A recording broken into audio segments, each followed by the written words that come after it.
What's going on, everyone? Jeremy here from The Quartering. I hope you're having a wonderful Thursday. If you're watching it on Thursday, if you celebrate Christmas, I hope you're enjoying that. If you celebrate Hanukkah or Kwanzaa or Christmas Hanukkah Kwanzaa or Festivus, I don't care. I hope you're enjoying the day.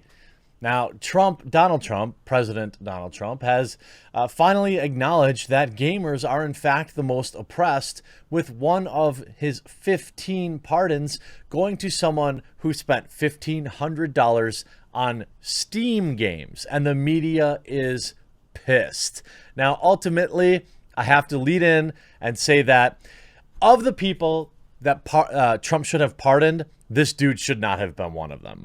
Until he pardons Julian Assange and Edward Snowden, I don't want to hear about anybody else. Okay, just so we're clear. But I do think it's funny because it's video games. The U.S. congressman caught using campaign funds on Steam has been pardoned by Trump. Questions about Duncan Hunter's illegal spending first came to light in 2016, and he pled guilty in 2019. Now, again, I don't believe he should have been pardoned, but it's a funny story.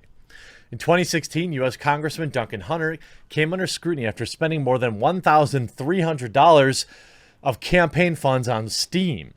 Hunter claimed that his teenage son was responsible for one charge, while others were unauthorized charges that rose from his efforts to block access to Steam. Turned out that the dodgy Steam transactions were just the tip of the iceberg.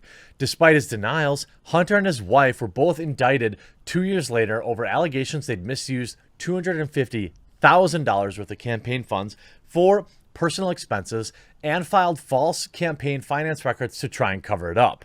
As noted by military media outlet Task and Purpose, those expenses range from everyday mundanities like groceries to more than $14,000 for a family vacation to Italy. Again, should not have been pardoned. It also turned out that Hunter's had blown more than initially thought on Steam. The indictment on Hunter's spent a total of $1,528.68 in campaign funds at Steam on, quote, video game charges.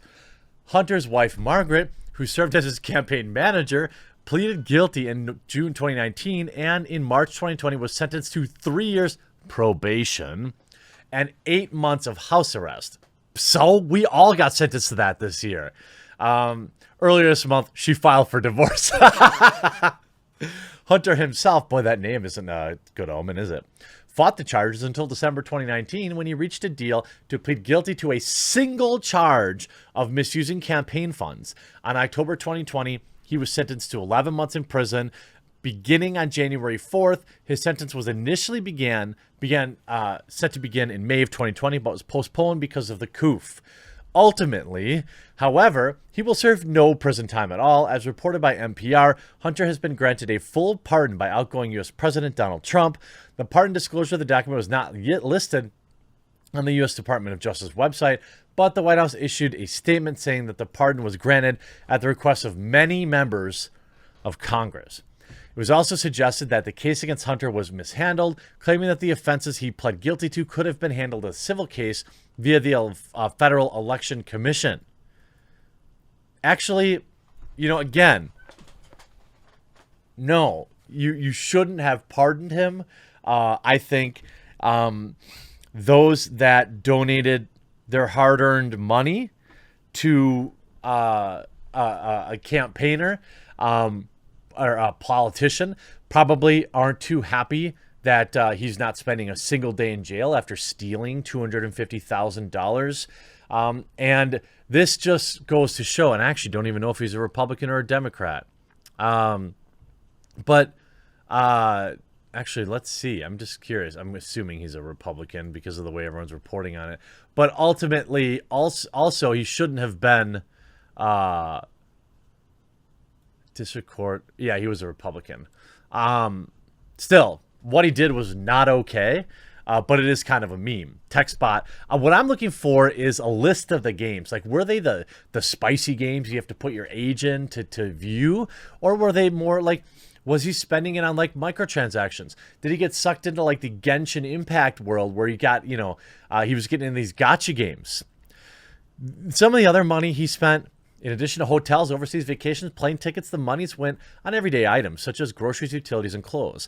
They spent $500 on flying the family's pet rabbit, Egbert, across the country. What attracted gamers' attention, of course, was the $1,528 he spent on Steam titles. Hunter claimed his teenage son was behind one Steam charge, while the rest were from efforts to block access to the platform.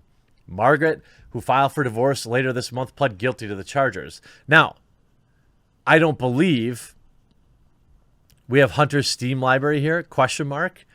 Hunter finally pled guilty to one count. As per Politico, Trump's pardon comes at the request of many members of Congress. Well, if you were requesting that this dude get pardoned, you're trash. It just shows that these slime balls all stick together, regardless of the side of the aisle that they're on. I mean, we can see that with how they're handling the stimulus bill, which is really just a way to pump billions of dollars into everybody else's economy and have crazy payoffs go to random countries and not save our own people. But you could see Polygon losing their mind on it. Trump pardons former lawmaker who spent campaign funds on Steam games. Yeah, he shouldn't have been pardoned, in my opinion, unless there's more to the story that I just don't know. But for right now, I want to see Trump pardoning Julian Assange and Edward Snowden and nobody else. Period. These people, however, I know it's a complicated issue, but in my opinion, these people, at minimum, have served, done their time living in exile. But at maximum, on the other end of the spectrum, they never should have been exiled and prosecuted in the first place. Pardon these two and stop fooling around with corrupt politicians who steal our money. That would be great. If you want to talk about this story and others, I have innumerable places to do so, including a spicy subreddit, a Discord, and a Parler account. I would hope that you join. Again, Merry Christmas to everybody. I'm so thankful to everyone who subscribes to the channel, who watches, who uses the join button to join as a member or subscribe star. These two things are extraordinarily important to the long-term viability of this channel. It allows me to keep my video editor Sean employed and my thumbnail editor Ben employed. I'm thankful to all of you. I hope you enjoyed this kind of lighthearted story, and maybe check this out. We'll talk to you again real soon. And all I want to do is remind you that I have a thriving Discord community I'd like you to join. I have a strong presence on Twitter alternative Parler. You can find me on Twitter, and you can join my subreddit. I'd love to see you on all 4 platforms. Links are in the description of this video.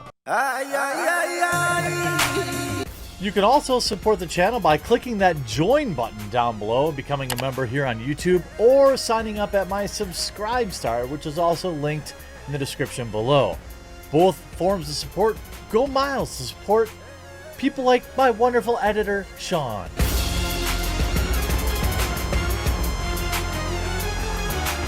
Or my wonderful thumbnail creator, Ben.